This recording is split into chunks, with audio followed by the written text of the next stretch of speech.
Hello, and welcome to section 4.5, Solving Polynomial Equations. 4.4 and 4.5 are very similar because 4.4 is factoring and 4.5 is solving. So the extra step we're going to do here is to go through and actually set these equal to 0 and solve them. All of our factoring rules still apply here, so that's what we're going to do. We're always going to look for a GCF first when we go to solve these. So if we look at example 1 here, right, we have 5x to the third minus 40x squared plus 80x equals 5. So the GCF in this case is 5x, and that leaves us with x squared minus 8x plus 16 equals 0. Okay, so then we're going to look at this trinomial inside. Can we factor that? Yes, we can. That will be x minus 4 and x minus 4. All right, negative 4 times negative 4 is 16, and they add to negative 8. We would set each of these things equal to 0. So we would say x equals 0, x equals 4, and x equals 4. Okay? Please notice we have a repeated solution here, so if you wanted to rewrite this part of the polynomial here, you could also write that as 5x times x minus 4 squared equals 0. So to solve the following, our three solutions are listed here. Remember, these are solutions, zeros, or roots. Okay? If we ask for x-intercepts, they'd have to be 0, 0, 4, 0, and 4, 0. So please make sure you're careful on what the directions are asking you to actually write here.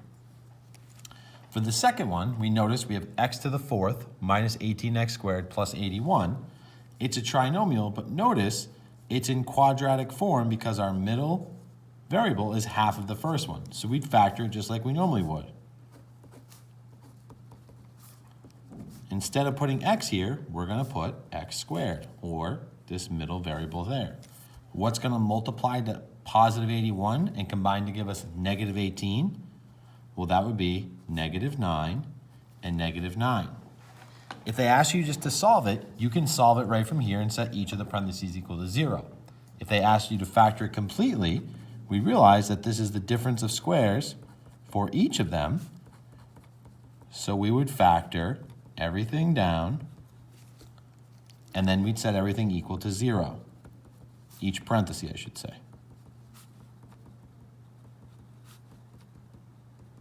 So we get x equals negative 3, x equals 3, x equals negative 3, and x equals 3.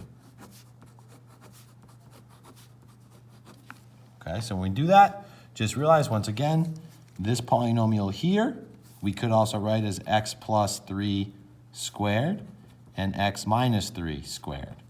Okay, there's a couple different ways we can write it. The reason we have these solutions and write it this way is in future sections, it'll help us go through and actually understand what the graph looks like. So sometimes not everything can be factored so nicely. So what we need to do is we're going to use what we call the rational root theorem. Okay, the rational root theorem basically tells us that every factor, every rational solution of this function is going to be p over q. Notice here, p is the factors of a sub 0, which is our constant. And the q is the factors of our leading coefficient. Okay, so that's all that really is going to tell us here. So this is our LC. So for the first couple, as we go through and do this, I'm going to list the p and the q and all the factors and go through how we get each of these. So for our first example, our leading coefficient, which, sorry, that should have been q. All right, our q in this case is 1, because that's our leading coefficient. Our p in this case is 10. Factors of 1 is easy, it's 1, but factors of 10 is 1, 2, 5, and 10. So to use the rational root theorem, all we're going to do is list the factors of p over q. So we're going to say plus or minus 1 over 1, plus or minus 2 over 1, plus or minus 5 over 1, and plus or minus 10 over 1. All right, I like to simplify them here, all right, and our possible roots here are going to be plus or minus 1, plus or minus 2, plus or minus 5, and plus or minus 10. So those are our possible roots using the rational root theorem. Okay. The same thing would apply to the next one. If we notice here, our q is 3, because that's our leading coefficient, and our p in this case is 6. So now when our q is 3, notice we have 1 and 3 are the factors of 3. 1, 2, 3, and 6 are possible factors of 6. All right, there's multiple ways you can do this next part. I like to go through and take all the p's and put them over 1 first, and then put them all over 3. All right, so we'd say plus or minus 1 over 1, plus or minus 2 over 1, plus or minus 3 over 1, plus or minus 6 over 1.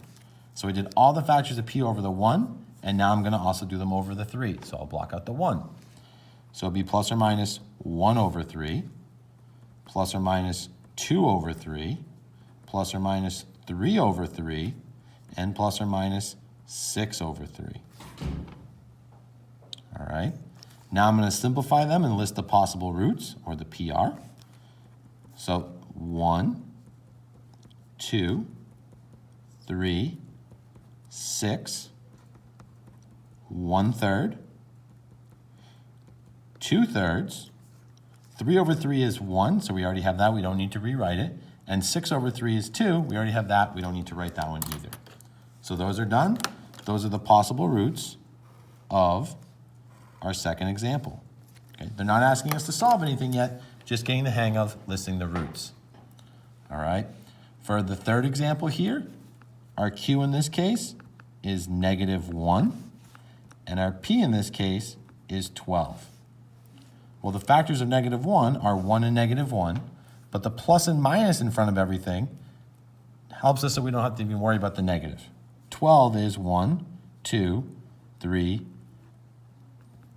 4, 6, and 12. Okay? Anytime that our q is 1, it's just going to be all of our factors of p over 1. All right, I'll show you the step anyways, just so you can see it.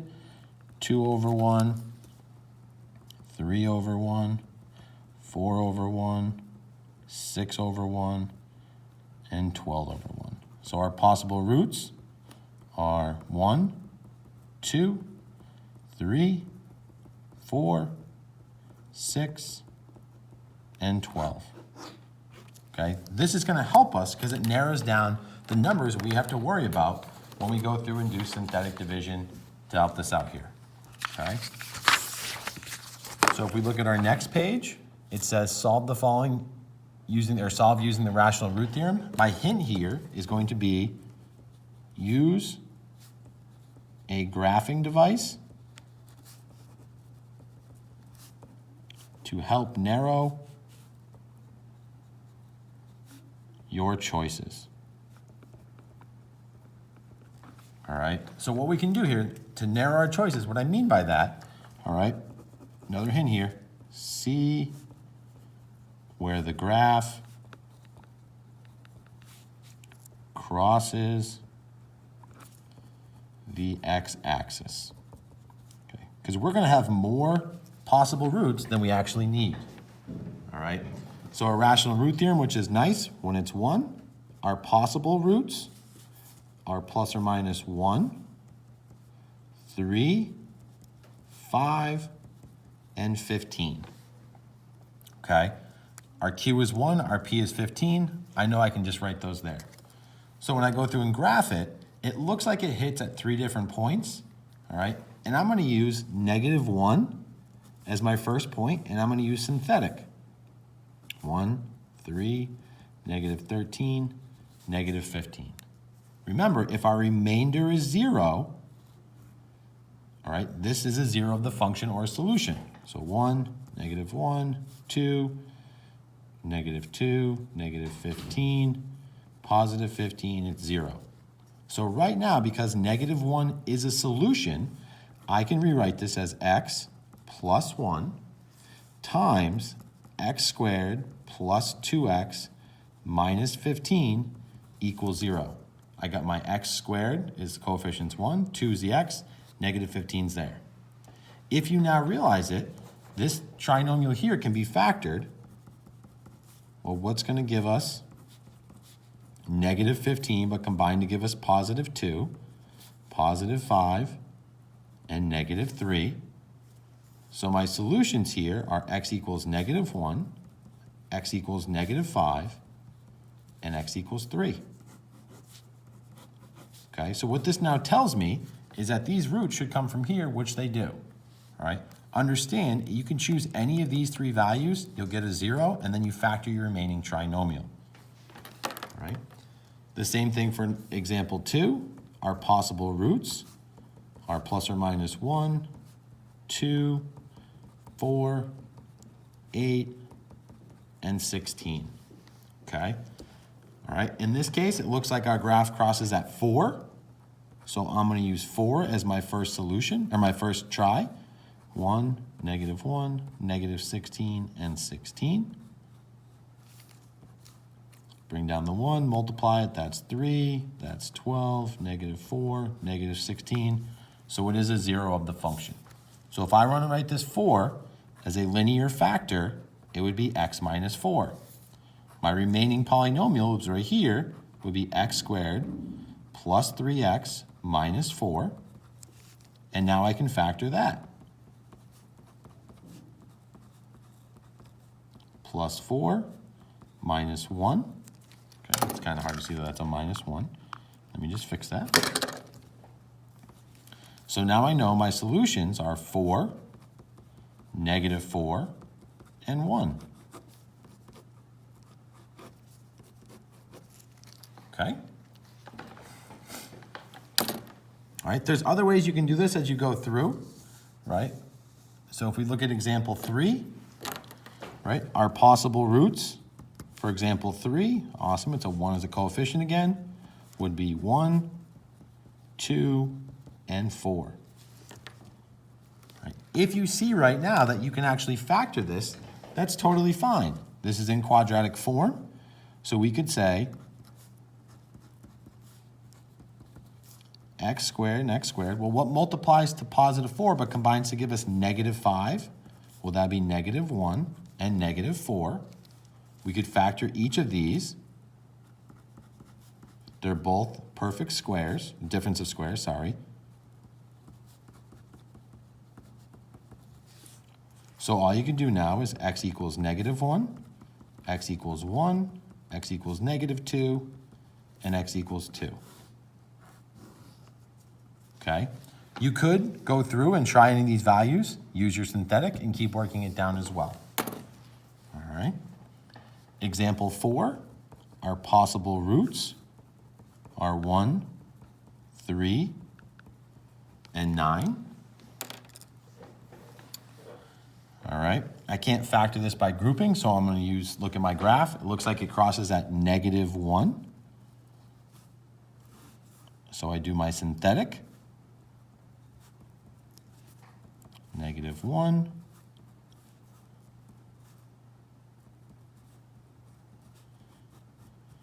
And now notice I have a 0 as my remainder, so this is a factor. If I want to write negative 1 as a factor, that would be x plus 1. I'd be left with negative x squared plus 6x minus 9. All right? We don't like to factor with that negative, so I'm going to move it out in front of everything.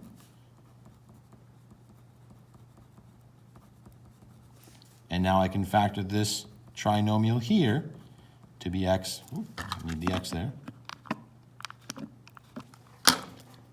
x minus 3, x minus 3. I'm just going to move it over here. So my solutions are x equals negative 1, x equals 3, and x equals 3. Okay, once again, you could use any of these values and then factor your remaining trinomial. So, as we go through the next two, we're going to go through and see what happens if we continue to do synthetic division, especially with something to the 4th power. To start off, we want to list our possible roots, which is going to be factors of 8 over factors of 1. So it'll be 1, 2, 4, and 8. I typed this into a graphing calculator, and I realized that 1 was a possible root. It looked like it went through the x-axis. So as we go through, we write our coefficients for our synthetic division. -1, 5, -2, -8, and we realize that 1 is a root because a remainder is 0. So if we want to write 1 as a 0, or as a linear factor, that would be x minus 1. Now, when I did this, I also realized that -1 also looked like it might have been a factor. So now I'm going to use -1.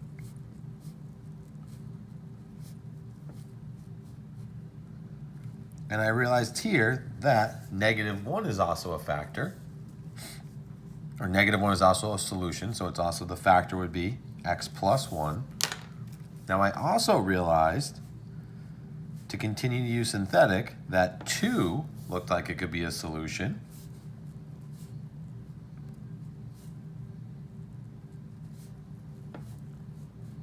And it is, so if I want to write 2 as a linear factor, it would be x minus 2. So now notice we'd have x minus 1, this times x plus 1, times x minus 2, and we'd be left with -x plus 4, all equals 0. Now we could go through and factor out that negative.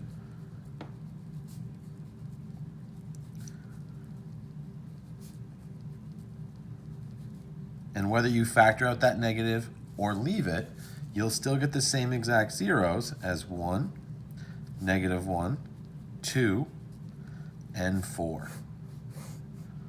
All right, that just shows you that you continue to use synthetic as long as you get zeros as a remainder, then it is a solution to the polynomial. So the same thing for number 6. Our possible roots are all of our factors of 24, which there are a lot. 1, 2, 3, 4, 6, 12. Oh, I forgot 8, sorry. 8, 12, and 24. All right. I noticed in this one, when I typed it in, it looks like it crosses the x-axis at 1, 2, 4, and -3. So if I just go down the list here and I start off with 1, we write our coefficients. It's nice there's no placeholders. My pen just died, so I'll just use this one. 1, -3, -10, 24, and 24. So we notice here we have 0 as the remainder, so this as a factor, as a linear factor, would be x minus 1. If we look at the next one, if we say now we use 2 here,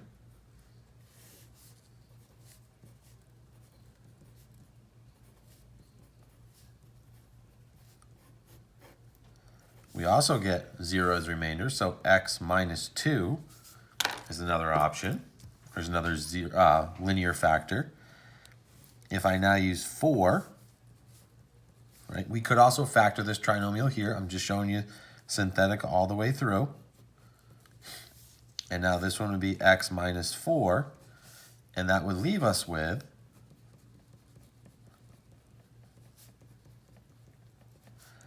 x plus 3, all equals 0. So our solutions are 1, 2, 4, and -3. Okay, so that's what we're going to go through when we need to solve using the rational root theorem. We're going to find our possible roots, look at a graph to kind of help us narrow down our options, and then use synthetic until we can factor it, or synthetic all the way down to find our solutions, or zeros or roots. Okay, the next 2 examples are going to be something we're going to use in both this section and the next, so it's going to be important that we realize the pattern that goes along with these. All right, this is called the irrational conjugates theorem, and we remember that conjugates are basically just differ in sign. As you can see here, the plus and the minus. So it's going to tell us that if a polynomial has one solution of a plus bi is a 0, or a plus the square root of b, all right, is a 0, then a minus the square root of b is also a 0. So when we do this, we're going to write a polynomial with zeros at 3 and 2 plus the square root of 5. But they want us to remember here that also 2 minus the square root of 5 is also going to be a 0. So if we want to write these as a 0, we work backwards. So this would be x minus 3. Now, if we want to write 2 plus the square root of 5, we do x minus 2 plus the square root of 5. And if we want to write this 2 minus the square root of 5, we still start off with x minus.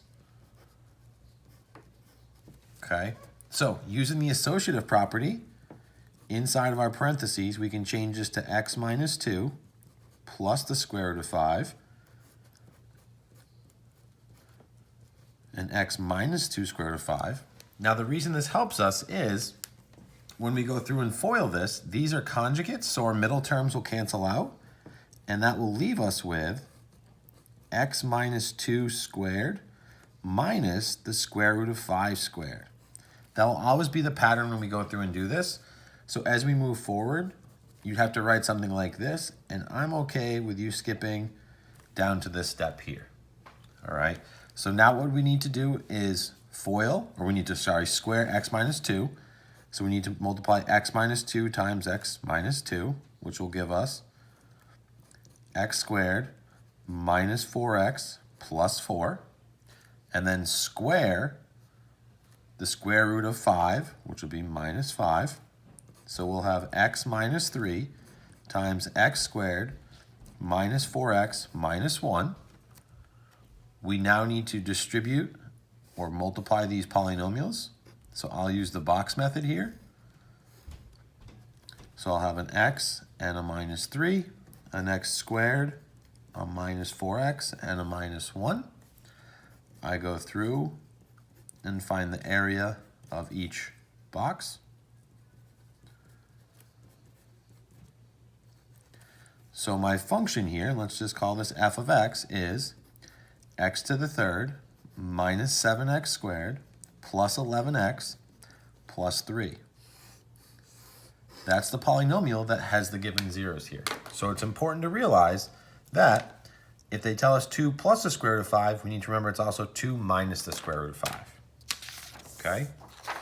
So our last example is going to be another one similar to this. They're going to tell us there's a 0 at 2 and 3 minus the square root of 7.